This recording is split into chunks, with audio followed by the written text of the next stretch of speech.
Hi, this is Chef and Builder Janie Pendleton, and we're back outside in the garden where I'm going to teach you when to pick your onions and how to dry them out and how to prep them for the winter so that you can have a longer lasting harvest without them rotting. The first thing that we did, and if you remember, is we went through here and we bent over all when they started to die off and got about this brownish color. We went ahead and bent them off at about an inch from the top there, bent them over, and we ended up getting them to look like this. They were all dead looking and everything. So we bent them over about 1.5 inches to 2 inches from the top. And then when they started getting brown like this, then you want to go ahead and, because they'll probably lay over like that for about 3 or 4 weeks. This forces them to bulb. Now, all right, so you want to brush off as much of the dirt as you can as you're pulling them up. Get all that dirt off. There's one that didn't kind of get, that one didn't get bent over all the way, so it didn't bulb up as big. And you want to make sure that none of the bulbs are touching, but just lay them out here in the sun, or maybe even like on your driveway or on a patio or a deck. Just lay them out, maybe even on a sheet. If you think it's going to rain, cover them up with maybe some newspaper and a sheet. Maybe even a tarp, but get out there really early in the morning and take that tarp back off. But leave them out to lay out like this for about 2 days. Now remember, when you're doing this, there might be some others in here. If they look like that, go in here and replant them, because they're like starters, and they'll regrow and rebulb. And this over here, because I'm going to use this in my compost. So just throw the tops in your compost. Look at the size of that thing right there. That's weird. Look at that. I had a double one. Well, let's put this in the ground over here and see what it does. I like to do things like that. We'll see what it does.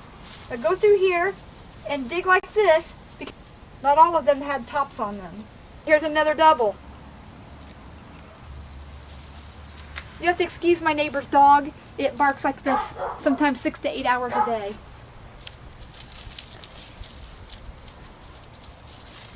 Now, you got that nice paper sound. Now this one right here is not quite ready, but we're going to go ahead and pull it anyway, because we want to go ahead and get our onion harvest going. I'm going to go ahead and bend it over. We're just going to continue to pick our onions. If I'd left them in here another week, they probably would have gotten even bigger. But I like the taste of a smaller onion. They're not quite as pungent. Okay?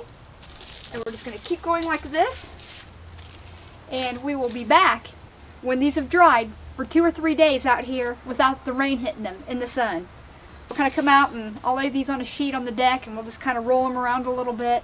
You don't have to put them in the direct sunlight. You just want these to get good and air dried before you put them in storage.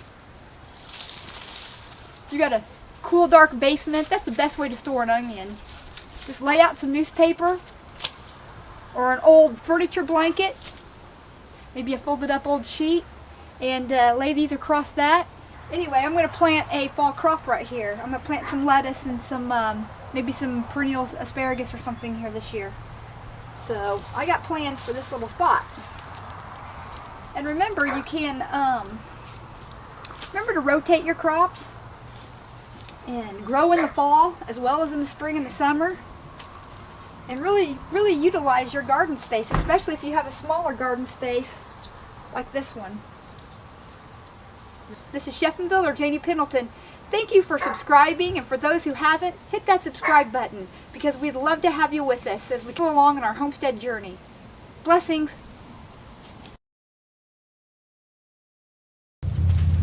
Okay, we're back. And what we're doing here is it started to rain and it's really muggy out. So we just decided to let them dry. We're going to go ahead and cut the tops off these and put these under our covered porch to dry. Sitting them out in the sun was not an option because the storm came up, and we're supposed to, what was supposed to be a nice day, John, ended up being a very humid day of about 75 degrees, but very humid. So what I'm doing here is I'm just cutting off and leaving about 1/2 inch of the roots. You can leave them on if you like, but I cut them off. And about 1 inch to 1.5 inches at the tops right here. And then, see, it still sounds papery. Even though they got a little bit rained on, they still sound very papery. That's a good thing. This one's still very wet. But that'll dry off though. We're just gonna get those roots a little bit of a trim.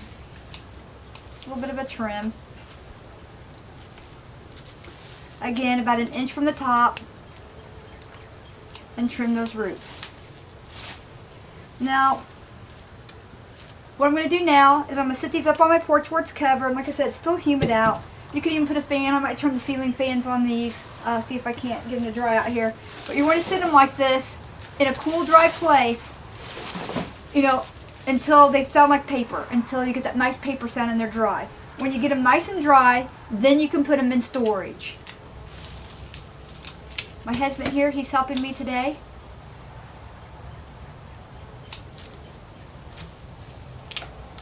And you know, there's nothing like knowing that you raised your own food. I think that's very important.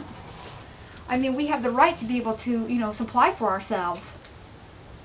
I mean, what's your thoughts on that, John? As far as GMO seeds and end-of-life seeds go, how do you feel about that? If you can't reproduce it, whoever controls the seed controls a lot of things. They control the government, they control the food supply. Control the people, yeah. Control the people.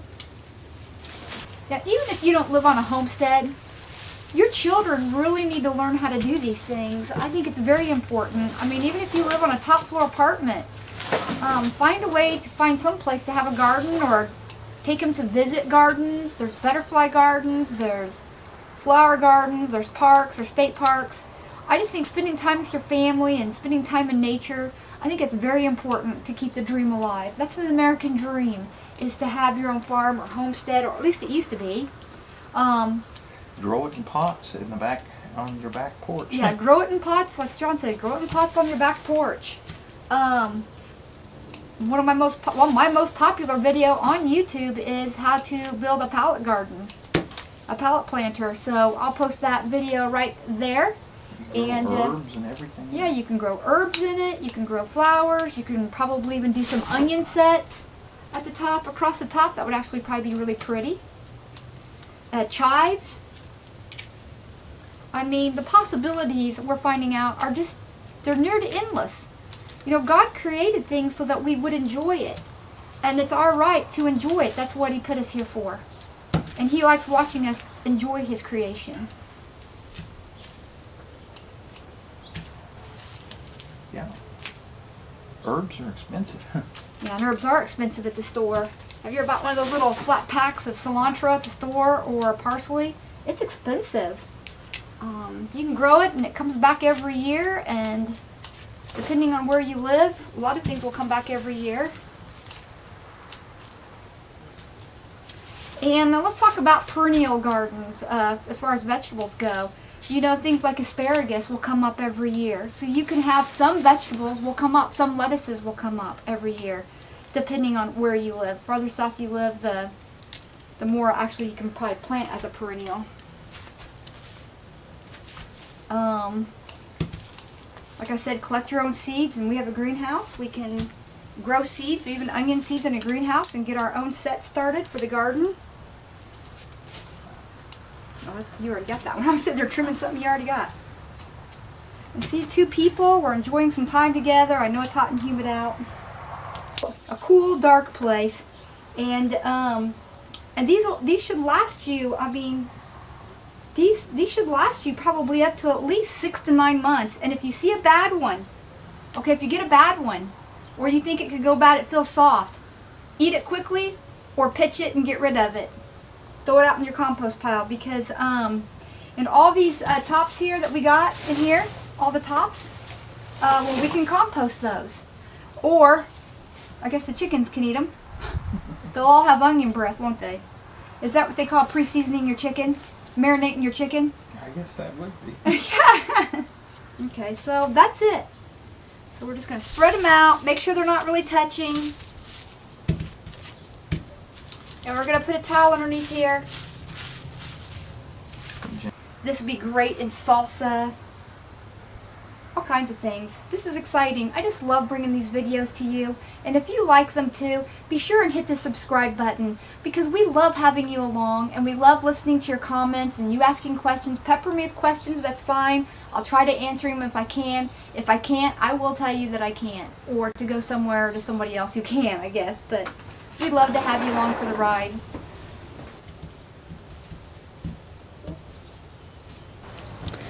Okay, now we've just laid down some a plastic, a trash bag, a large, leaf size one, flat. We put an old bath towel on top of that was clean, and then we just laid our onions and make sure they didn't touch, scattered them out across that bath towel, and now we're gonna let them sit here for about, maybe 3 to 5 days, maybe even up to a week, depending on the temperatures and the weather.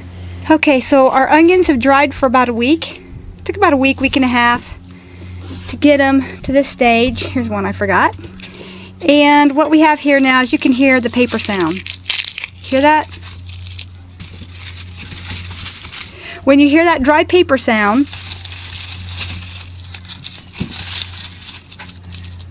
then you know they're ready to store and put away. You want to store these in a dark, cool place.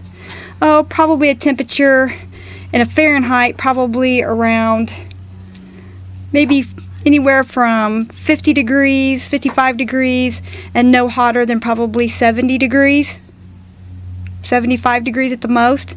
So I've just put mine here in a wire egg basket that I've had forever. but I didn't do too bad for my red onion crop. I'm pretty happy with it since it's just my husband and I just gave a sackful to my mother. So we give a few away, but this will last us for most of the year. This is Chef and Builder Janie Pendleton, and I hope you've enjoyed coming along for the ride on how to get the seeds off your onions and how to save seeds and how to collect your onions and how to store them. Be sure and hit that subscribe button. Blessings.